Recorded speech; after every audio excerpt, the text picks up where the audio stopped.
ਫੜ ਨਾ ਕੋਈ ਸਕੇ ਮੈਨੂੰ ਦੁਨੀਆ ਦਾ ਚਾਲ, ਜਦੋਂ ਤੱਕ ਖੜੇ ਬੇਬੇ ਬਾਪੂ ਮੇਰੇ ਨਾਲ।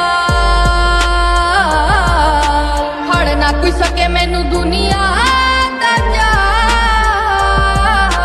ਜਦੋਂ ਤੱਕ ਖੜੇ ਬੇਬੇ ਬਾਪੂ ਮੇਰੇ ਨਾਲ।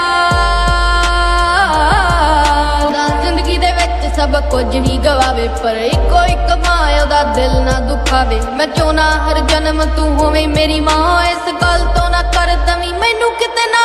ਮੈਨੂੰ ਪਤਾ ਮੈਂ ਵੀ ਤੈਨੂੰ ਬੜਾ ਤੰਗ ਕਰਦਾ, ਪਰ ਛੱਡ ਕੋਈ ਨਾ ਚੱਲ ਪੁੱਤ ਤੇਰਾ ਹਾਂ। ਮੈਨੂੰ ਲੱਗਦਾ ਆ ਚੰਗਾ ਜਦੋਂ ਕੱਢਦੀ ਐ ਗਾਲਾਂ, ਕਿਉਂਕਿ ਮਾਂ ਦੀਆਂ ਗਾਲਾਂ ਹੁਣ ਘਿਓ ਦੀਆਂ ਨਾਲਾਂ। ਬਚਪਨ ਤੋਂ ਤੂੰ ਲੈ ਕੇ ਮੈਨੂੰ ਲਾੜ ਹੀ ਲੜਾਇਆ, ਜੋ ਵੀ ਸੀ ਸਿਖਾਇਆ ਸਭ ਚੰਗੇ ਲਈ ਸਿਖਾਇਆ। ਅੱਜ ਜੋ ਵੀ ਕੁਝ ਹਾਂ ਤੇਰੇ ਕਰਕੇ ਹੀ ਹਾਂ, ਦੁਨੀਆ ਦੀ ਗੱਲਾਂ ਸਭ ਜਰ ਕੇ ਹੀ ਹਾਂ।